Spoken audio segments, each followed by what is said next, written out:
comment ça marche ce truc? Blague à part, je sais très bien comment marche ma caméra.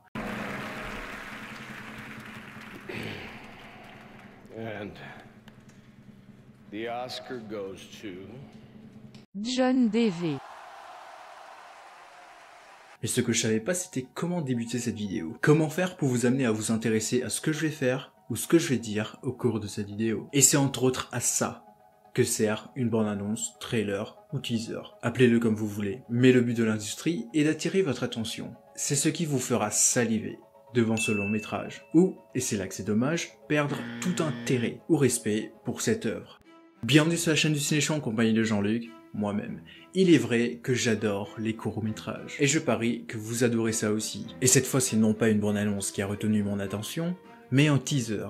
Celui du Joker de Todd Phillips, sorti en octobre 2019. Et si je me fie au nombre de vues et aux commentaires, il est évident que je n'ai pas été le seul à avoir été touché par cette œuvre purement marketing. Ah, tu ne savais pas. Parce que oui, les teasers, trailers et autres sont des produits créés séparément des films. Mais pour savoir pourquoi ce teaser est aussi mémorable, il est primordial de savoir d'où vient ce concept.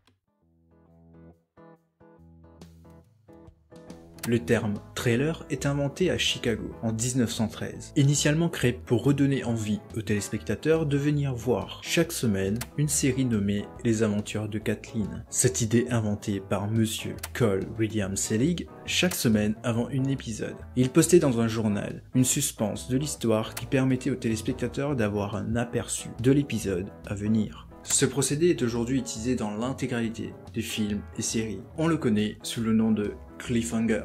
La traduction littérale du mot cliffhanger est une suspense, un élément scénaristique utilisé pour attirer la curiosité et l'impatience. Et c'est comme cela qu'à travers les années, l'idée de la bande-annonce prend peu à peu une forme vidéographie, débutant par des petits sneak peeks, des scènes de films, puis quand ce concept se transforme littéralement en genre affirmé, la NSS, National Screening Services, travaille sur un style de montage beaucoup plus élaboré, et c'est notamment les réalisateurs tels que Spielberg, Kubrick et sans oublier Hitchcock qui révolutionnent le monde du cinéma avec leur bande-annonce personnelle, attirant à nouveau les téléspectateurs à revenir dans les salles de cinéma. Voici un extrait du trailer culte de Jaws, sorti en 1975.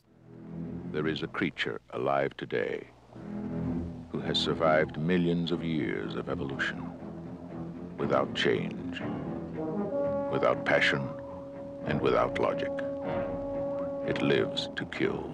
Et ce qui rendit ces bandes annonces spéciales, c'était quelque chose d'encore plus simple. Assumer l'histoire du film sans pour le moindre spoiler quoi que ce soit au sujet de l'intrigue. La formule était la suivante. Ouvrir la bande annonce avec un close-up des personnages. Un élément promettant une évolution dans l'histoire, comme une révélation du protagoniste. Et le plus important, c'était de savoir ce que voulaient les personnages. Même si l'industrie a peu à peu abandonné ce format très personnel, on peut voir qu'il reste des exceptions.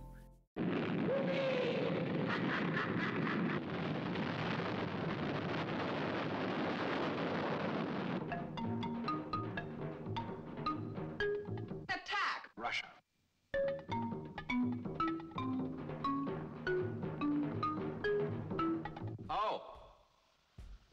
Et maintenant que vous connaissez l'origine et la vraie utilité d'une bande-annonce, on peut rentrer dans le vif du sujet.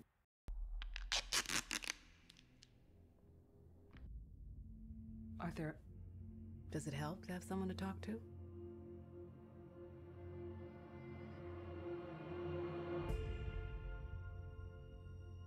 My mother always tells me to smile and put on a happy face. Ce qui fait de ce teaser une œuvre d'art, c'est sa facilité à nous transmettre une émotion. Mais tout ça, c'est dû à quoi? Avant d'aller plus loin, il m'est important de vous dire que cette vidéo va probablement se faire strike. Je refuse de limiter mon contenu à cause des droits d'auteur. Mais en retour, un simple j'aime peut m'aider à toucher plus de monde. Merci beaucoup.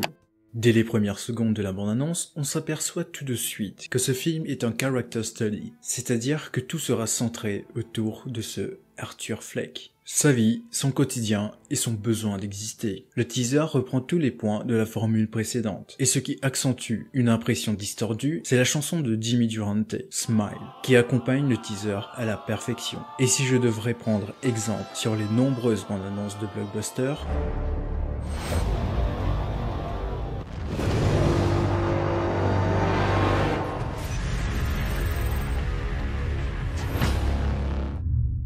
on peut facilement affirmer que la musique n'accompagne pas juste le teaser, mais fait partie de lui. Portant le titre du Joker, ces images devraient être significatives, à un point où l'on ne pouvait plus se questionner si oui ou non on regardait bien une histoire originale de l'antagoniste. Et comme dit Todd Phillips, Joaquin certainly had a ton of questions, and I think he also had the same thing I have, which is this fear. This is a big thing to take on. This isn't going to be a small little anonymous film. c'est pour cela que je pense que chaque plan entre les Dissolve et Fade ont été soigneusement choisis pour soutenir non seulement l'histoire, mais la pression sociale qu'exerce Gotham sur Arthur, en rendant chaque plan réfléchi, donc mémorable. Et même si vous avez jamais vu le film, et sans savoir qui est le Joker, à travers ce court extrait, notre cerveau retient ces informations. Arthur Fleck est mentalement instable et ressent un profond dégoût pour Gotham et les gens qui l'entourent. Gotham est une ville perdue. Le Joker sera pour lui un symbole, pour dire que oui, il existe et a sa place dans ce monde. Et ces 3 points, j'ai pu le voir, non pas parce que le teaser a tout dévoilé, mais parce qu'il m'a raconté une histoire, et non le concept du film en lui-même. J'ai rarement vu un teaser ou une bande-annonce avoir autant de personnalité et d'identité que celle du Joker. Petite mention à la bande-annonce de Lighthouse. Mais comme vous vous en doutez, j'allais pas baver sur cette bande-annonce en disant qu'elle est parfaite.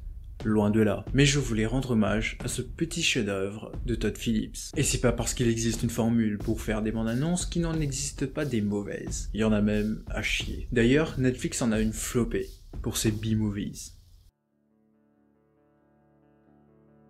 Même si ça fait 2 ans que le film est sorti, je ressens toujours le besoin de revoir la bande-annonce du Joker. Et cela pour les raisons que j'ai citées plus tôt dans la vidéo. Les bandes annonces d'aujourd'hui, et même les films que propose l'industrie, deviennent de plus en plus répétitives. Et c'est pour cela que je remercie Todd Phillips, Joaquin Phoenix et toute l'équipe d'avoir fourni un titre original, et cela à l'encontre des fans de DC. À travers la communication du film, Warner Bros avait regagné un peu de leur splendeur. Et Dieu sait qu'ils font que de la merde depuis 2015. Mais on reparlera d'eux dans une autre vidéo, ou dans un live, tiens.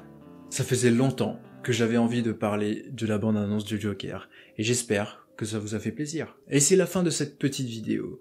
Je vous remercie chacun de vous d'être resté jusqu'ici, et bien sûr que vous avez aimé la vidéo.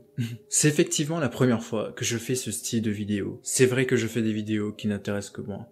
Mais si ça vous a plu, n'hésitez pas à mettre un petit pouce bleu si vous voulez bien sûr, à vous abonner si vous voulez bien sûr. On se retrouve chaque semaine pour une vidéo, quasiment tous les vendredis, et on se retrouve très prochainement dans mes lives, toutes les semaines, et la semaine prochaine, vidéo résumé de la saison 3 d'American Gods. On se dit à la prochaine, prenez soin de vous, et...